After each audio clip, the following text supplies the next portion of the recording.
Public works account. হ্যাঁ, তোমরা যা যা কাজ করবে দুটো শিডিউল মেনে কাজ করে। একটা হচ্ছে যে এমজিএনআরইজি এর একটা শিডিউল আছে, ত্রিস্তরীয় গ্রাম পঞ্চায়েত ব্যবস্থার একটা শিডিউল, তার কিছু মানে গাইডলাইন্স আছে, সেইটা একটা দেখে কাজ হয়। আর 2 নম্বর হচ্ছে যে যদি কিছু মেনশন না থাকে, হ্যাঁ, তাহলে পরে একদম যে কোনো জেইর কাজ, যে কোনো এইর কাজ বা যে কোনো এনএস এর প্র্যাকটিক্যাল কাজ সবাই একটা জায়গা ফলো করে, সেটা হচ্ছে যে পিডাব্লিউডি কি ফলো করে সেইটাই সবাই ফলো করে। পিডাব্লিউডি যা ফলো করে পাবলিক ওয়ার্কস ডিপার্টমেন্ট, সেইটাই সমস্ত জায়গায় সেইটা ফিল আপ মানে ফলো করা হয়, যদি না আদারওয়াইজ কিছু মেনশন থাকে। তাহলে আমি প্রথমে দেখবো যে পাবলিক ওয়ার্কস অ্যাকাউন্ট সম্পর্কে কি বলছে, এটা আমি দেখবো। এখানে প্রথম কথা বলছে যে knowledge on public works account is required to know about departmental organisational work culture. এই ওয়ার্ক কালচারটা তোমাকে জানতে হবে। তুমি যে অফিসে যাবে, তো ওয়ার্ক কালচারটা না জানলে তুমি তো ফিট করবে না। তুমি বলছো যে আমি প্রাইভেটে কাজ করি, আমার এক্সপিরিয়েন্স আছে, তোমার নেবে না, কারণ প্রাইভেটের এক্সপিরিয়েন্স আলাদা, গভর্নমেন্টের এক্সপিরিয়েন্স আলাদা। ঠিক আছে, তো তোমার ওয়ার্ক কালচারটা জানতে হবে। ঠিক আছে, সেই ওয়ার্ক কালচারটা কি নিয়ম, কি কে কার ওপরে, এইসব বিষয় জানতে হবে। তাহলে knowledge on public works account is required to know about departmental and organisational work culture and hierarchy. Hierarchy মানে আমার ওপরে কে আছে, তার ওপরে কে আছে, আমি কাকে রিপোর্ট করব। এ ধরো তুমি যেই চাকরি পেলে, হ্যাঁ, আমি যখন এনএস এর চাকরি করতাম, আগে এনএসএ করেছি, তারপর কেএমডিএ তে ছিলাম, তারপরে তার আগে ইস্টার্ন কোলফিল্ড লিমিটেডে পেয়েছি, অনেক জায়গায় চাকরি পেয়েছি, করেছি, কন্ট্রাকচুয়ালও করেছি, মিউনিসিপ্যালিটিতে ছিলাম, তো এইসব জায়গায় ছিলাম। প্রথমেই আমাকে যেটা করতে হয়েছে, আমি তখন শব্দ কিছুই জানি না, এইসব তো কলেজ লাইফে অত পড়িনি, তখন যখন জয়েন করে ফার্স্ট যেটা আমাকে করতে হয়েছে, আমাকে যেদিন গেছি আমাকে বলেছে যে তুমি একটা জয়নিং লেটার লেখো। জয়নিং লেটার লিখবো, তার মানে আমাকে কাকে অ্যাড্রেস করতে হবে, তাহলে আমার যে বস তাকে অ্যাড্রেস করতে হবে, সেখানে কি লিখবো, এই যে ব্যাপারগুলো, তাহলে আমাকে তো হায়ারার্কি জানতে হবে যে আমার বসকে। আমি এখন ধরো এনএস হিসাবে, আমি যেই হিসাবে ঢুকেছি, আমি চিফ ইঞ্জিনিয়ারকে উদ্দেশ্য করে চিঠি করে দিলাম, তো হবে না। আমার ইমিডিয়েট বসকে জানতে হবে, তাকে আমাকে অফিস বসকে আমাকে চিঠিটা করতে হবে, সে অ্যাকসেপ্ট করবে, দেন আমি জয়েন করতে পারবো। সেখানে টাইম দিতে হবে যে আমি কোন সময় জয়েন করছি, কোন অর্ডারের বেসিসে জয়েন করছি, মেমো নম্বরের ব্যাপার আছে। এই সমস্ত যে জিনিস আমি বলছি, এগুলো সরকারি দপ্তরে চলে। তো এই ওয়ার্ক কালচার এবং hierarchy of that particular organisation, এটা জানার জন্য আমাকে পাবলিক ওয়ার্কস অ্যাকাউন্ট জানতে হয়। ঠিক আছে, এখানে even duties and responsibility of officer use for various form CTC, এইসবও থাকে, যে তোমার কি ডিউটি, হ্যাঁ, কি কি করতে হবে অ্যাজ অ্যান এসএই, এইসব ব্যাপারগুলো এখানে হালকা করে আমি বলে দেবো। পুরোপুরি তো বলতে পারবো না, কারণ এটা প্র্যাকটিক্যাল জিনিস, এটা কাজ করতে হবে, তবে তুমি শিখতে পারবে। কিন্তু ওভারঅল আমি একটা ধারণা তোমাকে এখান থেকে দিয়ে দেবো, হ্যাঁ, তুমি কিছুটা অবশ্যই তুমি বুঝতে পারবে। তাহলে আমি প্রথমে আসছি হায়ারার্কির কথায় আসছি। হায়ারার্কি মানে একটা ডিপার্টমেন্ট চলছে, কে সবচেয়ে উপরে, তারপর কে, এটা আমি বলবো। বোর্ডের দিকে ফোকাস করবে। এটা অ্যাকচুয়ালি কোনো এতে ছিল না, মানে বইতে ছিল না, সেই জন্য আমার খাতাতে আমি যেরকম লিখেছিলাম, সেই খাতার ছবিটাই আমি এখানে তুলে দিয়ে দিয়েছি। এটা আমার হাতের লেখা খাতায় ছিল, ছবিটা তুলে আমি এখানে দিয়ে দিয়েছি। তাহলে এখানে আমি বলছি কি, পিডাব্লিউডি অর্গানাইজেশনের হায়ারার্কি, পিডাব্লিউডি দেখেই যেহেতু সবাই কাজ করবে, তাহলে পিডাব্লিউডি অর্গানাইজেশনের হায়ারার্কি। প্রথম কথা, এসএসসি যেহেতু কোশ্চেনে ছিল কটা হায়ারার্কি আছে, না 6 স্টেপস অফ হায়ারার্কি আছে। এই বিষয়টা কি আমি পরে বলে দিচ্ছি, তোমরা বুঝতে পারবে ব্যাপারটা। তা হায়ারার্কি বলার আগে আমি আমাদের এখানে ওয়েস্ট বেঙ্গলে আমি প্রথমে বলি।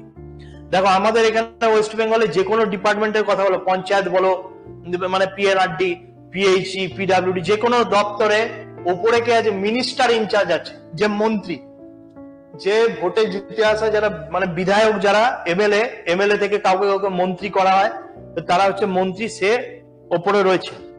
এবং তার সঙ্গেই, তার নিচে নয় কিন্তু, তার সঙ্গেই রয়েছে প্রিন্সিপাল সেক্রেটারি, হ্যাঁ, বা অনলি আমি সেক্রেটারি বলতে পারি, দ্যাট মিনস সচিব।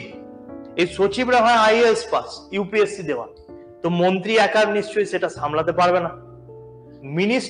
মিনিস্টার একটা ডিসিশন নিল, এবং সেই ডিসিশনটা এও ভেবে দেখবে, সেক্রেটারি ভেবে দেখে এ এবং এ মিলে ডিসাইড করবে। যেমন তোমায় যদি আমি ব্লক লেভেলে বলি, তাহলে ব্লক লেভেলে হচ্ছে, যেমন হচ্ছে বিডিও ব্লক সভাপতি, বিডিও ব্লক সভাপতির আন্ডারে নয়, যে কোনো কিছু করতে হলে বিডিওর যেমন স্যাংশন লাগবে, সেমনি ব্লক সভাপতির লাগবে। ঠিক আছে, এবং পঞ্চায়েতে আমি যদি বলি, তাহলে পঞ্চায়েতে হচ্ছে তোমার পঞ্চায়েত প্রধান আর হচ্ছে এক্সিকিউটিভ অ্যাসিস্ট্যান্ট, এদের দুজনের মানে ও অ্যাডমিনিস্ট্রেশনটা সামলায় সরকারের পক্ষ থেকে, এক্সিকিউটিভ অ্যাসিস্ট্যান্ট বা বিডিও বা ডিএম বা সেক্রেটারি, এরা কি অ্যাডমিনিস্ট্রেটিভ দিকটা সামলায়। আর সঙ্গে থাকে জনপ্রতিনিধি, দ্যাট ইজ হচ্ছে মিনিস্টার, এরা দুজনে মিলে ওইটা চালাবে। এবারে আমি যেহেতু ইঞ্জিনিয়ারিং দপ্তরটা নিয়ে আমি বলবো, আমাদের কনসার্ন হচ্ছে ইঞ্জিনিয়ারিং দপ্তর, তাহলে ইঞ্জিনিয়ারিং দপ্তরটা নিয়ে এখান থেকে আমরা আসবো, অন্য এখান থেকে আরো অন্য দপ্তর ভেঙে যাবে। ইঞ্জিনিয়ারিং দপ্তরে কি হবে, আচ্ছা তার আগে বলে দিই, এই প্রিন্সিপাল সেক্রেটারিকে হেল্প করার জন্য এবার তার নিচে দুটো পোস্ট আছে, একটা হচ্ছে জয়েন্ট সেক্রেটারি, একটা হচ্ছে ডেপুটি সেক্রেটারি। এরা কিন্তু হেল্প করে প্রিন্সিপাল সেক্রেটারিকে। প্রিন্সিপাল সেক্রেটারি কিন্তু মিনিস্টারের আন্ডারে নয়, তাহলে প্রিন্সিপাল সেক্রেটারি বা মিনিস্টার ইনচার্জ ওই উপরের যে হায়ারার্কি ওইখান থেকে নিচে যে নামছে সে হচ্ছে যে engineer in chief, not chief engineer. Chief engineer আলাদা, ইঞ্জিনিয়ারিং চিফ আলাদা। জেনারেলি এই পোস্টটাকে এখনকার দিনে বলা হয় ডিজি, ডিরেক্টর জেনারেল। চিফ ইঞ্জিনিয়ারও যখন রিটায়ার করে যায় তখন তাকে ওই উঁচু পোস্টে বসায়, যার নাম হচ্ছে ডিরেক্টর জেনারেল, অথবা হচ্ছে যে সিইও, চিফ এক্সিকিউটিভ অফিসার। ঠিক আছে, এরা সবাই হচ্ছে আইএএস, ইউপিএসসি দেয় আইএএস সব। তাহলে ইঞ্জিনিয়ারিং চিফ অথবা ডিরেক্টর জেনারেল অথবা হচ্ছে চিফ এক্সিকিউটিভ অফিসার, যে ডিপার্টমেন্টে যেমন চলে সে হচ্ছে যে ওর অর্ডার ফলো করবে। এবারে এইখান থেকে দুটো ভাগে ভেঙে যাচ্ছে, একটা হচ্ছে যে পাবলিক ওয়ার্কস ডিপার্টমেন্ট আর একটা হচ্ছে যে পিডব্লিউডি রোডস, এই দুটো ভাগে ভেঙে যাচ্ছে। নেক্সট এরপর পাবলিক ওয়ার্কস ডিপার্টমেন্ট আবার হচ্ছে যে পিডব্লিউডি ডিরেক্টরেট, আর পিডব্লিউডি হচ্ছে সোশ্যাল সেক্টর ডিরেক্টরেট। ওকে, এই সোশ্যাল সেক্টর এরা মেনলি বিল্ডিং ফিল্ডিং এইসব বানায়। আমি 2016-তে যখন পিএসসি যে ক্লিয়ার করেছিলাম তখন আমাকে এইখানে পোস্টিং দিয়েছিল পিডব্লিউডি সোশ্যাল সেক্টর ডিরেক্টরেট, তো সব পিডব্লিউডির ভিতরেই আসছে।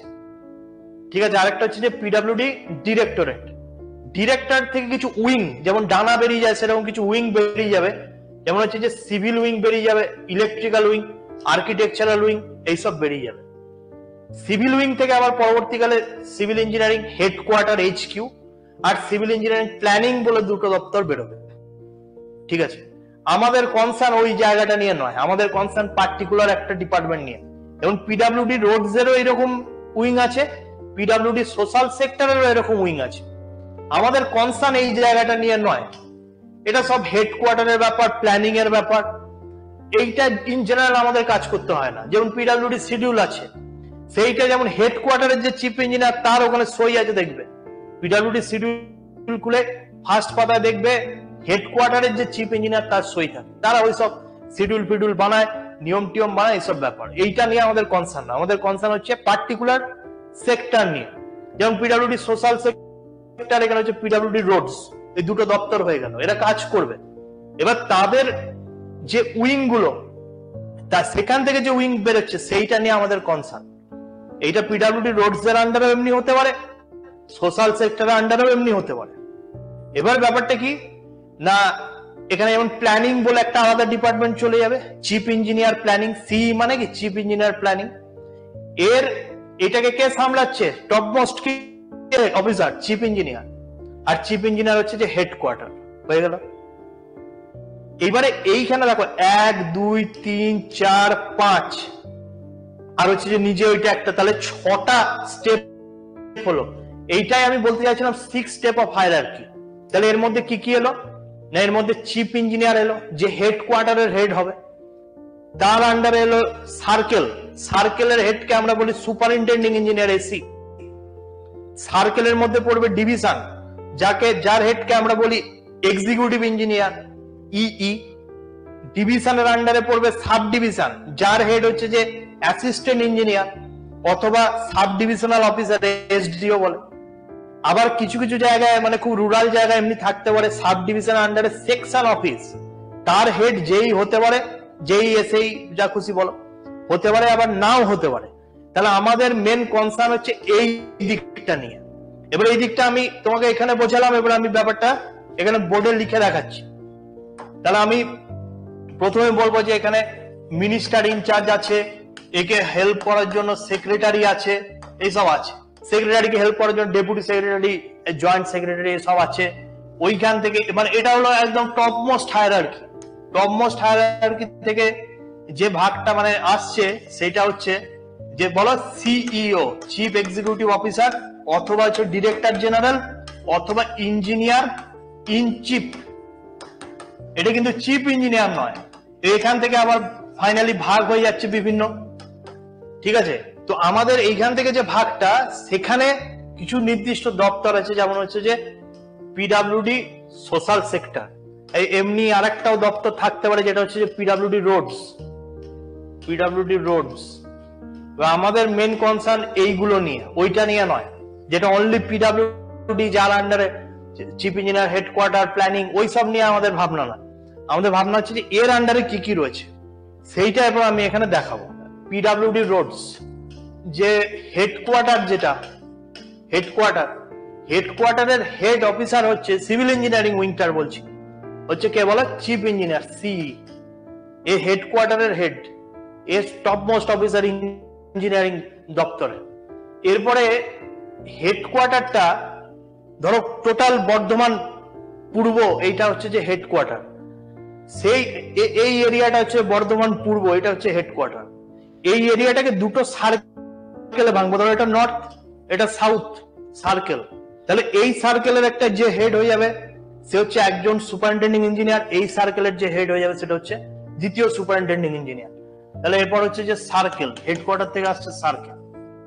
এবার সার্কেলের হেডকে আমি বলবো সুপারিনটেন্ডিং ইঞ্জিনিয়ার, এসি। এবারে আমি যদি এখান থেকে একটা সার্কেলকে দেখে নিই, তাহলে ওই সার্কেলের মধ্যে আমি দেখবো ডিভিশন আছে, এইরকম ভাগ আছে। ধরো 4টে ডিভিশন আছে সার্কেলের মধ্যে। তাহলে এই যে এগুলো হচ্ছে যে একটা ডিভিশন, এটা একটা ডিভিশন, 4টে ডিভিশন আছে, ডিভিশন অফিস বলে। তাহলে এই ডিভিশন অফিস, এবার সার্কেল থেকে আসছে ডিভিশন। ডিভিশন অফিসের হেড হচ্ছে যে এক্সিকিউটিভ ইঞ্জিনিয়ার, অথবা একে বলে ইঞ্জিনিয়ার ইনচার্জ।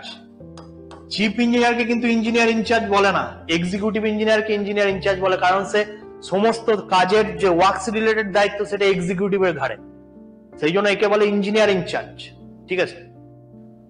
নেক্সট, এবার এই যে আমি পার্টিকুলার ধরো এই ডিভিশনটাকে যদি দেখে নিই, তাহলে এই ডিভিশনটা আবার দুটো আমি সাব ডিভিশনে যদি ভেঙে দিই, সাব ডিভিশন এসডি তে যদি ভেঙে দিই দুটো সাব ডিভিশনে, তাহলে এর আন্ডারে আসবে সাব ডিভিশন। তাহলে এই সাব ডিভিশনের যে হেড হয়ে যাবে সেটা হচ্ছে অ্যাসিস্ট্যান্ট ইঞ্জিনিয়ার, ওর একে বলে, যেহেতু সাব ডিভিশনের হেড তাহলে সাব ডিভিশনাল অফিসার, এসডিও। আর একে তাহলে কি বলতে পারি, একে আমি ডিও বলতে পারি, ডিও, ঠিক আছে। এই এসডিও মানে আমাদের যে প্রশাসনিক দপ্তরের এসডিও সেইটা কিন্তু নয়, সেটা আলাদা। নেক্সট, এবার এই সাব ডিভিশনের মধ্যে কিছু রুরাল এরিয়া, যেমন ওই উত্তরবঙ্গের দিকে যে সমস্ত এরিয়া আছে সেখানে খুব রুরাল এরিয়া, অনেক ভেতরের দিকে হতে পারে, নাও হতে পারে, সম্ভাবনা কম যে একটা পার্টিকুলার এরিয়া, এই সাব ডিভিশনের ভেতরে আবার একটা পার্টিকুলার এরিয়া, এইটা হয়ে গেল সেকশন অফিস। তাহলে সাব ডিভিশনের আন্ডারে কি আসছে, সেকশন অফিস। এবং সেকশন অফিসের যে চার্জে থাকবে সে হচ্ছে যে জুনিয়র ইঞ্জিনিয়ার, আর হচ্ছে যে এসএই। এই হলো গিয়ে ব্যাপার। চিফ ইঞ্জিনিয়ার সবচেয়ে উপরে, তারপর এসি 1 2 জন, তারপরে এ হলো 3 জন, এ হলো 4 নম্বর জন, এ হলো 5 নম্বর জন। আর এদের ওপরে যেটা আমার দরকার ছিল সেইটা, তাহলে এই 6 নম্বর, এই 6টা হচ্ছে হায়ারার্কি, স্টেপ বাই স্টেপ। এবার যেই নিচে টেকনিক্যাল পার্সন কেউ নেই, যেই নিচে আগেকার দিনে একটা লোক নেওয়া হতো, ওই সায়েন্স পাস, ওই 12 পাস বা গ্রাজুয়েট সায়েন্স পাস একটা লোক নেওয়া হতো, যাকে বলতে কিনা ওয়ার্ক অ্যাসিস্ট্যান্ট, যে ওই মানে ফিল্ডে গিয়ে দাঁড়িয়ে থাকতো, কত সিমেন্ট দিল কি দিল, এইসব জেনারেল সায়েন্সের ব্যাপারগুলো একটু জানতো, মেজারমেন্ট নিত, ওয়ার্ক অ্যাসিস্ট্যান্ট। কিন্তু এখন বর্তমানে ওয়ার্ক অ্যাসিস্ট্যান্ট নেওয়া বন্ধ হয়ে গেছে, অনেকদিন ওই পজিশনে কেউ নেই। তাহলে এইটা হচ্ছে যে হায়ারার্কি। এনএস কাকে রিপোর্ট করে এটা জানতে চেয়েছে। এনএস এর ব্যাপারটা একটা কমপ্লিকেশন আছে। যেমন এনএস কে রিক্রুট করে, এনএস এর recruiting authority district level selection committee. District level selection committee মানে ডিএম হেডেড, ডিএম তার হেড করে, এবং ডিএম এর আন্ডারে যে ডিপিআরডিও থাকে, district project rural development officer, DPRDO, এই ডিপিআরডিও এনএস এর সমস্ত ব্যাপার স্যাপার, সে কোথায় পোস্টিং হবে কি হবে এই সমস্ত কিছু দেখাশোনা করে। তো অ্যাকচুয়ালি এনএস এর যে একদম হেড অথরিটি সে হচ্ছে মানে থ্রু ডিপিআরডিও ডিএম। এনএস এর হেড অথরিটিকে ডিএম, কিন্তু প্রপার চ্যানেলে যেতে হবে, ডাইরেক্ট ডিএম এর সঙ্গে কথা বলতে পারবে না। একে যদি চিঠি চাপাটি কিছু জয়নিং হ্যান ত্যান থ্রু ডিপিআরডিও ডিএম কে উদ্দেশ্য করে করতে হবে। এবার এনএস কে যখন ডিপিআরডিও বললো যে তুমি অমুক গ্রাম পঞ্চায়েতে গিয়ে জয়েন করো জিপিতে, সেই জিপিতে এনএস যাবে এবং সেখানেও একটা জয়নিং লেটার দেবে। সেই জয়নিংটা দেবে সেখানের যে প্রধানকে এবং এক্সিকিউটিভ অ্যাসিস্ট্যান্ট, কিন্তু বিডিও এনএস এর হায়ার অথরিটি নয়। এনএস এর বস হচ্ছে ডিপিআরডিও, সেখান থেকে সে ডিএম কে চিঠি করে।